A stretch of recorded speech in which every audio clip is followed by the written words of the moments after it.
¿Cómo están? Bienvenidas, bienvenidos a esta nueva edición de Vía Pública. La Cámara de Diputadas y Diputados aprobó el proyecto que hace mejoras al ingreso familiar de emergencia, crea también un nuevo bono para la clase media y un préstamo solidario para el mismo segmento, entre otros beneficios que están aprobada luego de que el Ejecutivo anunciara que no va a acudir al Tribunal Constitucional y permitiera finalmente con ello la compatibilidad del bono clase media con el ingreso familiar de emergencia, que era uno de los puntos de mayor controversia durante este fin de semana, que fue cuando se discutió esta iniciativa en el Parlamento, y lo que significa una inyección de recursos cercana a los 25 millones de dólares. Durante la jornada de este lunes fue promulgada esta iniciativa por el presidente Sebastián Piñera. Aquí comienza Vía Pública.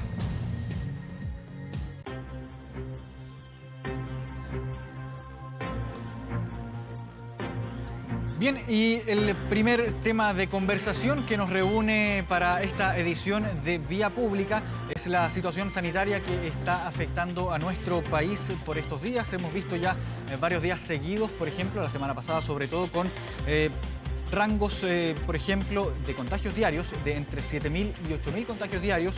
También, por ejemplo, la cantidad de fallecidos diariamente debido al coronavirus, entre 80 y 120 personas. Nación con Juan Carlos Said, máster en salud pública y médico internista del Hospital Sotero del Río. Juan Carlos, muchas gracias por acompañarnos en Vía Pública. Hola, buenas noches. Muchas gracias por la invitación. Un gusto estar acá. Muchas gracias, Juan Carlos. Primero, consultarte por la situación sanitaria que estamos atravesando por estos días. Durante la semana pasada, lo mencionaba en la presentación, tuvimos entre 7.000 y 8.000 casos todos los días y actualmente, por ejemplo, hoy tuvimos una disminución. Entendemos también que esto no es algo que vaya a marcar tendencia, sin embargo, es una disminución respecto a la cantidad de casos del año pasado. ¿Cuál es hoy, lunes 5 de abril, la situación sanitaria en la que estamos encontrándonos en nuestro país? La situación es muy grave. Tenemos efectivamente el mayor número de casos activos en toda la pandemia, el mayor número de hospitalizados en unidades de paciente crítico. Y desgraciadamente no hay una señal clara de que esta situación esté mejorando. Entonces, eso es lo realmente preocupante. Y que, de hecho, lo que podemos esperar para las próximas semanas es que, independiente de que incluso aunque viéramos alguna leve mejoría que no se ha visto ahora en el número de contagiados, lo más probable es que el número de hospitalizados va a seguir aumentando, producto de que lo que vamos a ver son los que se enfermaron en las semanas previas y que se van a hospitalizar en las próximas semanas. Y la situación es muy crítica en el sentido de que nuestro sistema no es que le quede un 5% de capacidad. Muchas veces se dice, mira, están ocupadas el 95% de las camas. La realidad es que está trabajando al 400%, está trabajando con 4 veces más camas de las que trabaja habitualmente, con cerca de 4.000 camas. Entonces es un número récord de camas, que son camas que se llaman de estas reconvertidas, donde significa que a una cama básica se la complejiza, se le suma un ventilador, pero no hay suficiente personal para atenderla. Entonces, ¿quién la atiende? Bueno, personal que habitualmente no trabaja con ese tipo de pacientes. Puede ser cirujanos, puede ser pediatras. Entonces, el paciente recibe una atención que es subóptima.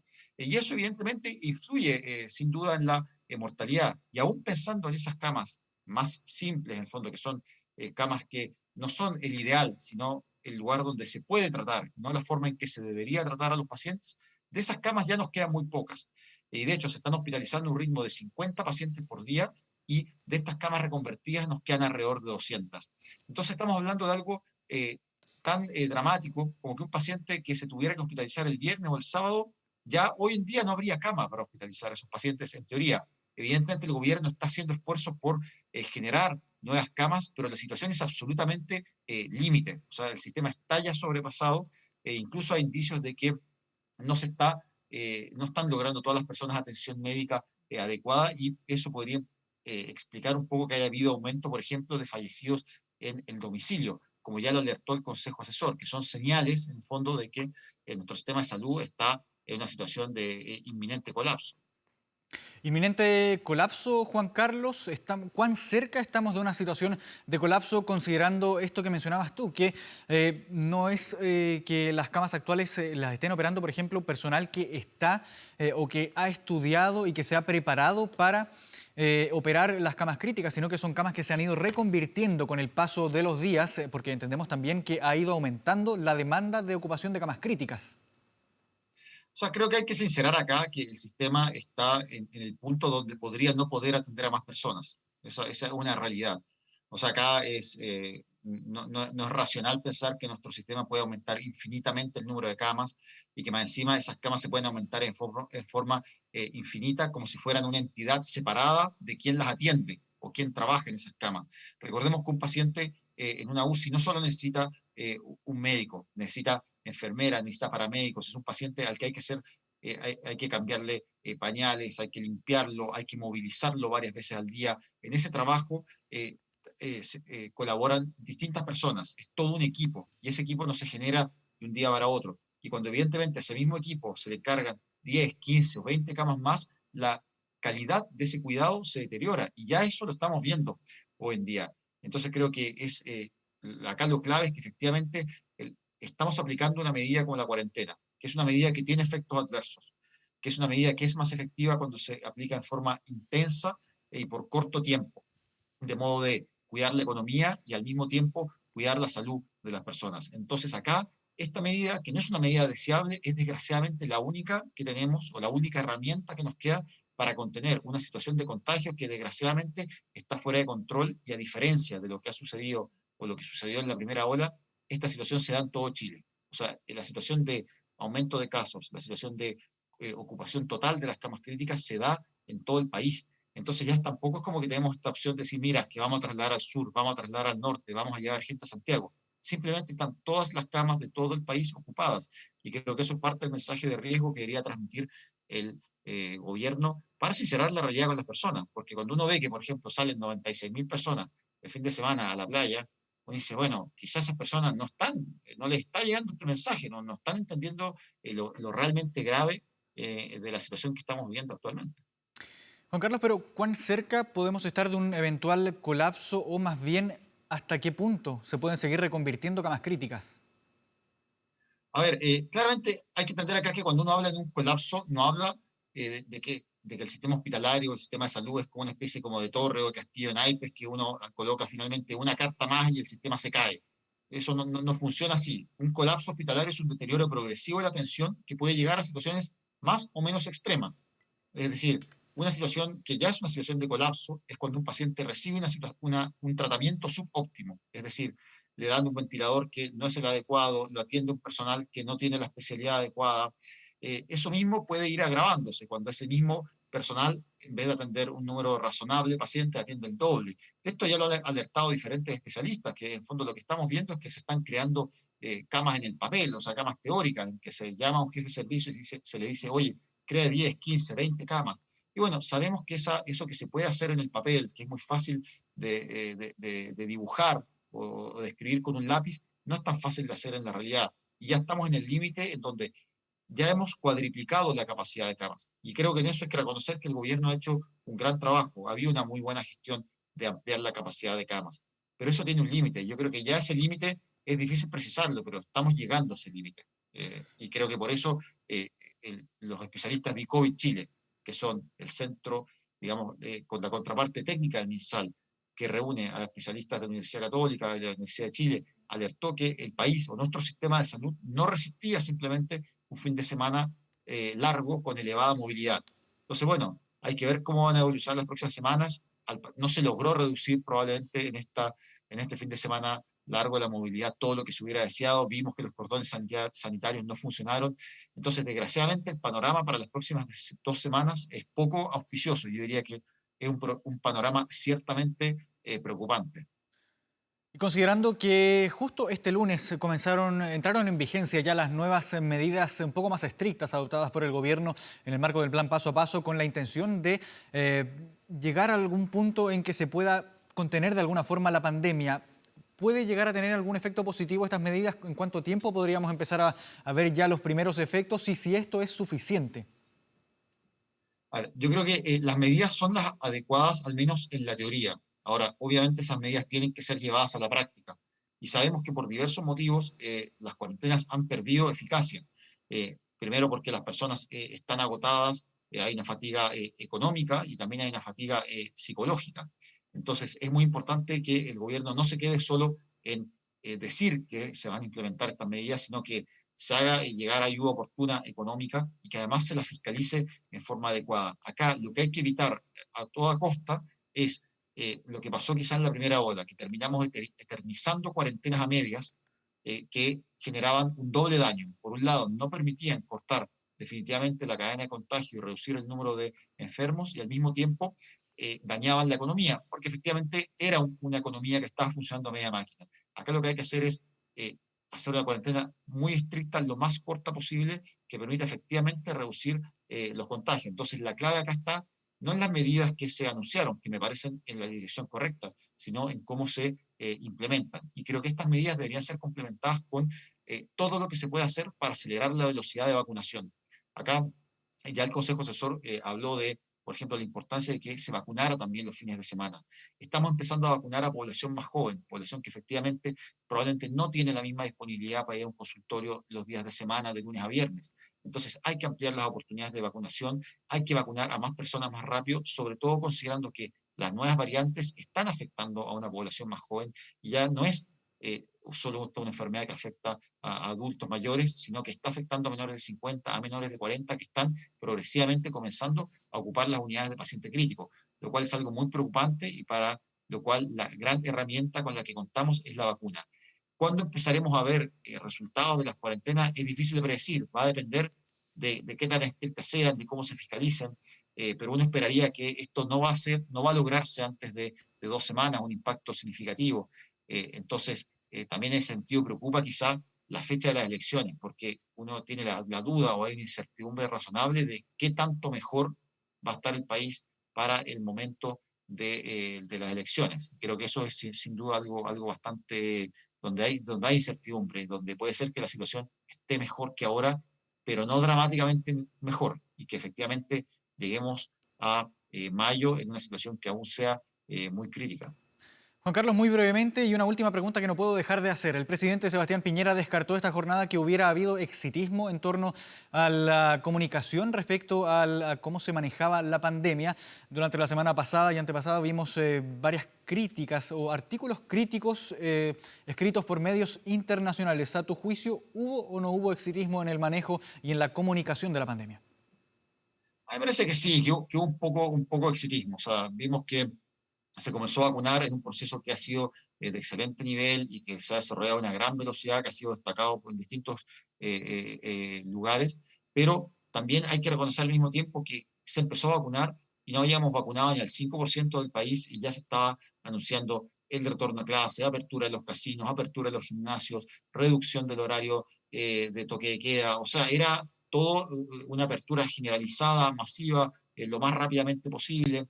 Entonces creo que efectivamente hubo un exceso de confianza. Creo que desgraciadamente perdimos la oportunidad de, dado que estábamos vacunando tan rápido, hubiera sido posible esperar 30, 45 días con medidas que siguieran siendo restrictivas, como por ejemplo no partir de inmediato con las clases, y eso nos habría permitido quizá partir con clases en abril, eh, en un contexto donde ya habríamos tenido un 30% o cerca de un 30% de las personas con 2 dosis de las vacunas. Entonces creo que fallamos ahí y desgraciadamente perdimos una oportunidad de que las últimas cuarentenas que tuvimos no hubiera que repetirlas. Y desgraciadamente caímos en esta especie como de día de la marmota en que nuevamente vamos a estar en estas cuarentenas y volvemos a un 2021 que, muy a mi pesar y muy para el pesar de todo el equipo de salud en el país en general, que está profundamente agotado, vamos a vivir un año que no se va a diferenciar mucho, al menos en el primer semestre, de lo que fue el año anterior. Yo creo que la situación va a ir mejorando, pero esto va a ser lento, progresivo, va a demorar meses y hay incertidumbre de que pudiera haber variantes que se escapen, por ejemplo, a las vacunas. Entonces creo que el mensaje del gobierno tiene que ser siempre un mensaje de cautela y que también transmita la gravedad de la situación actual. Porque creo que si no se le dice a las personas que efectivamente no hay camas y que lo que estamos haciendo es hacer un esfuerzo desesperado, una especie de usar la línea de crédito, de sobregirarnos al máximo, estresando al máximo al personal de salud, si no se transmite ese mensaje, la sensación que hay es que el país tiene como un stock ilimitado de recursos sanitarios, lo cual no es real. Entonces, creo que hubo exceso de confianza, sí, hubo exceso de confianza. Ahora, creo que no tiene mucho sentido lamentarse sobre eso que pasó y yo me enfocaría en lo que viene más adelante. Creo que lo mismo le recomendaría al ministro, sí, mira, ¿sabes qué? En verdad, dejemos de pensar en qué dijo el New York Times, qué dijo el Washington Post y concentrémonos en cómo podemos fiscalizar mejor las cuarentenas, cómo podemos hacer que estas sean cortas y lo más efectiva posible, y del mismo modo cómo podemos acelerar la vacunación. Creo que hay todavía cosas que se pueden optimizar, no cuestionando el proceso, ha sido un proceso muy bueno, pero cuanto más rápido lo hagamos, mejor. Y creo que en ese sentido, por ejemplo, alternativas como la vacunación de los fines de semana podría ser algo interesante a desarrollar. Bien, Juan Carlos Said, máster en salud pública, médico internista del Hospital Sotero del Río. Muchas gracias por habernos acompañado esta noche. Listo. Muchas gracias. Hasta luego. Chao, chao. Buenas noches. Momento de hacer una pausa, son las 23 horas con 23 minutos. Volvemos de inmediato con más noticias.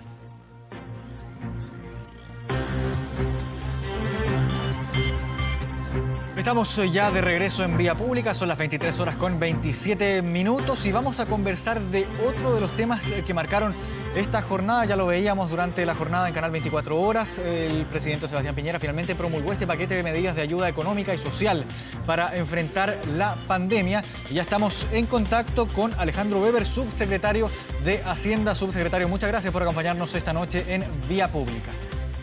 Hola Marco, muy buenas noches, muchas gracias por la invitación.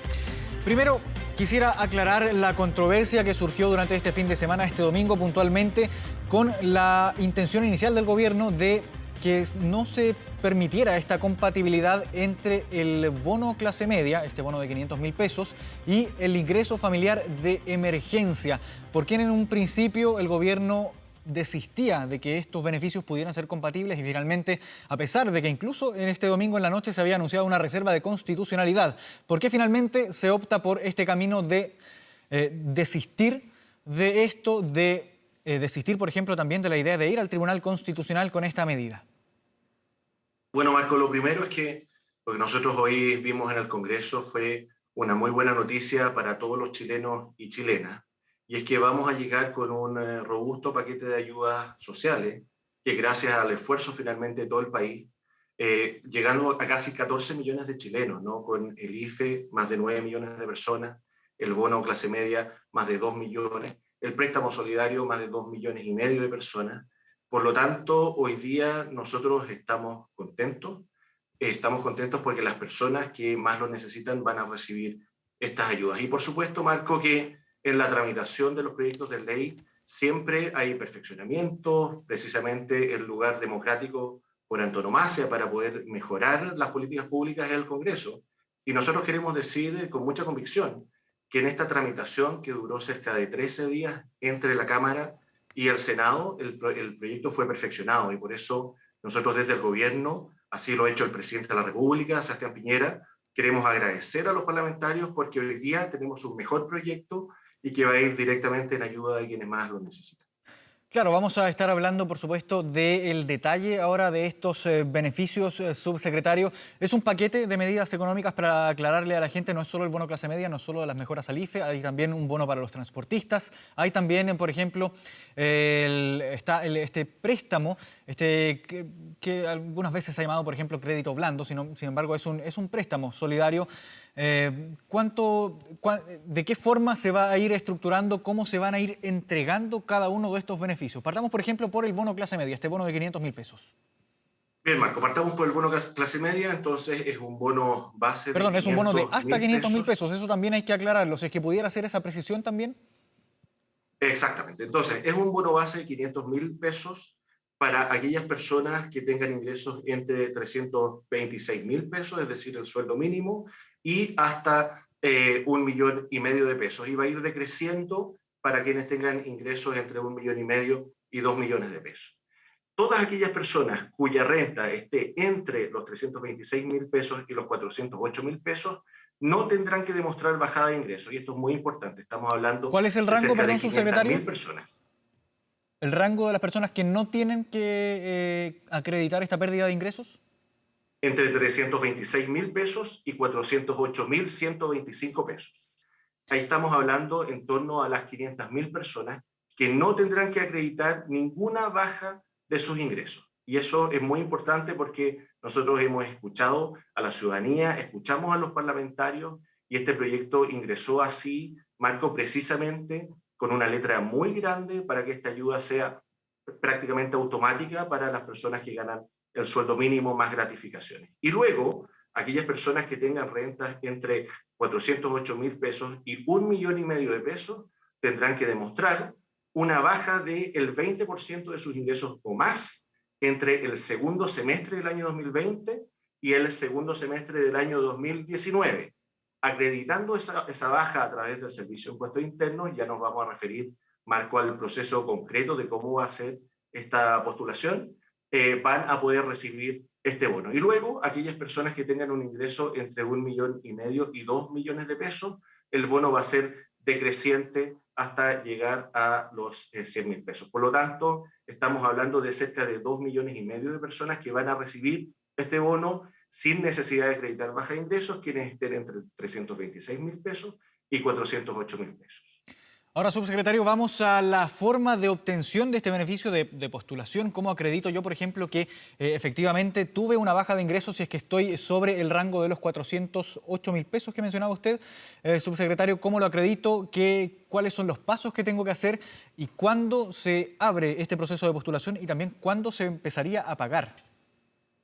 Muy bien, nosotros hoy día el presidente de la República firmó el proyecto de ley, eso va a toma de razón de la Contraloría y después nosotros tenemos que publicar.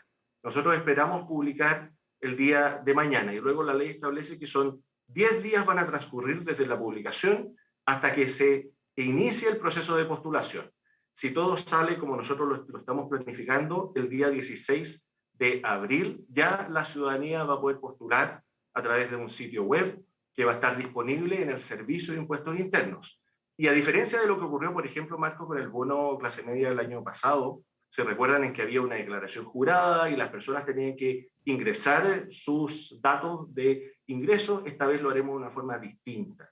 Esta vez van a ser datos administrativos, es decir, el propio Servicio de Impuestos Internos va a hacer los cálculos para poder establecer quiénes son merecedores o no del bono. Pero además, algo que es relevante, Marco, es que el pago de este bono va a ser 10 días hábiles como máximo luego del proceso de postulación. Eso significa, por ejemplo, que si alguien postula iniciando este proceso el día 16 de abril, ya el día 30 de abril va a poder recibir el pago de su bono clase media en el tramo base, es decir, los 500.000 pesos, porque además, Marco, de este bono base, hay un bono adicional que puede llegar hasta 250.000 pesos, es decir, completar 750.000 pesos si es que las personas que lo solicitan tienen a su cargo una persona con discapacidad, un menor de edad o un adolescente o un adulto mayor.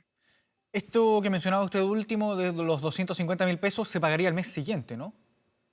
Exactamente, se va a pagar al mes siguiente. Por ejemplo, si es que el primer pago es en el mes de abril, el día 30 de abril, el pago del bono adicional va a ser el mes siguiente. ¿Y por qué? Porque para poder acreditar efectivamente que quien solicite tenga a su cargo una persona con discapacidad, un menor de edad, un adulto mayor, tiene que estar registrado en el registro social de hogares. Por lo tanto, esa es la explicación de por qué el pago va a ser al mes siguiente. Ahora, respecto a este bono clase media, ¿hay alguna instancia de apelación? Por ejemplo, alguien postula, no aparece como beneficiario de este beneficio, valga la redundancia. ¿Hay alguna instancia de poder apelar a esto? Si es que yo, por ejemplo, postulo y creo que cumplo con los requisitos, pero aún así no obtengo el beneficio. Bueno, esos son también las bondades de los procesos de tramitación cuando la buena política funciona, Marco. Y en este proceso de tramitación en el Congreso escuchamos a los parlamentarios e incorporamos un proceso de reclamación. Y ese proceso de reclamación también va a estar a través de la página del Servicio de Impuestos Internos y aquellas personas que, habiendo ingresado su postulación, el Servicio de Impuestos Internos señala que no son merecedoras de este bono, entonces van a poder reclamar ante la institución y se va a iniciar un proceso de revisión de sus antecedentes para que nadie que realmente necesite y merezca esta bonificación no la vaya a obtener. Y eso, Marco, es gracias al proceso de discusión que tuvimos con altura de mira en el Congreso de la República. Ahora, subsecretario, hablemos del bono para los transportistas. No se ha hablado mucho de este tema. Es un máximo también de 500.000 pesos. Se había propuesto en un principio, si no me equivoco, 350.000 pesos por parte del gobierno. Esto pasó por el Parlamento y quedó finalmente en un máximo de 500.000 pesos. ¿Quiénes pueden acceder? ¿Cuáles son los requisitos? Bien, todos aquellos transportistas que estén en el registro del Ministerio de Transportes van a poder acceder a este bono que, tal como tú señalas, Marco, inició en 350.000 pesos y fue mejorado en el Congreso llegando a 500.000 pesos. Estamos hablando de cerca de 270.000 personas aproximadamente que van a poder acceder. Eso significa, por ejemplo, que un conductor, dueño de un taxi colectivo, que además trabaje con otro conductor, tanto el propietario del taxi colectivo como el conductor adicional van a poder postular y recibir este bono de también 500.000 pesos. Esta es una buena noticia. Nosotros hemos escuchado a las pymes, a Conapyme, por ejemplo, que ha participado activamente de una mesa de trabajo que fue definida por ley, y ellos impulsaron fuertemente esta demanda y el gobierno, el Congreso escucharon, y creemos que también es una muy buena noticia para un rubro que también lo ha pasado muy mal durante esta crisis, Marco. ¿A quiénes en específico va a beneficiar este bono de transportistas? Usted me hacía mención, por ejemplo, a los taxis. ¿Es solo transporte público? ¿Entran quizás transporte de enseres, de bienes, camiones, por ejemplo? ¿O es solo transporte público? Fundamentalmente transporte público, Marco, estamos hablando de taxistas, de colectiveros, todos aquellos que están en el registro del Ministerio de Transporte y Telecomunicaciones, que recibieron además el bono el año pasado. Recordemos que el año pasado cerca de 70.000 taxistas y colectiveros pudieron acceder a este bono, y este año no solamente hemos mejorado el monto, llegando a 500.000 pesos, sino que también ha aumentado la cobertura para que puedan recibirlo también aquellos conductores que no necesariamente son propietarios de los vehículos, pero que evidentemente subsisten gracias al trabajo que realizan utilizando los vehículos. Pasemos ahora, subsecretario, al tema del ingreso familiar de emergencia. En un principio, esto estaba contemplando al 60% de las familias más vulnerables del país. Ahora se mejora este beneficio y va a poder ser cobrado por también el 80% de las familias más vulnerables. ¿Es solo esta mejora? ¿En qué consiste este paquete de mejoras que se ha implementado para el ingreso familiar de emergencia? Bueno, el ingreso familiar de emergencia, Marco, ha sido una de las políticas sociales de mayor impacto. Se han invertido miles de millones de dólares en poder llegar, con un costo mensual en torno a los 1.000 millones de dólares. Eso, para que la gente tenga una dimensión, estamos hablando de cerca de 10 hospitales de alta complejidad. A eso equivale. Y en el Congreso, este IFE fue además perfeccionado. Estamos pasando ya no hablando del 60% más vulnerable, sino que del 80% más vulnerable. Por lo tanto, es un incremento en cobertura muy significativo. Pero además, Marco, durante el mes de abril se hará un esfuerzo adicional. Y ese esfuerzo adicional, gracias al compromiso de todos los chilenos, Marco, porque estas políticas sociales son finalmente financiadas gracias a que sagradamente todos los chilenos pagan sus impuestos, pagan el IVA, se pagan el impuesto a la renta y una serie de otros tributos que permiten financiar este esfuerzo. Y en ese contexto, el IFE durante el mes de abril fue perfeccionado de manera muy significativa, fue simplificado de manera tal que todas aquellas personas que entre el 25 de febrero y el 31 de marzo, Marco, hayan estado en una comuna, vivan en una comuna, en cuarentena o en fase 2, que hayan estado al menos un día en fase 1 o en fase 2, van a recibir un monto por integrante familiar de 100.000 pesos. Y aquellas personas que vivan en comunas en fase 3 o fase 4, durante este periodo un ingreso de 50.000 pesos. Estamos hablando de recursos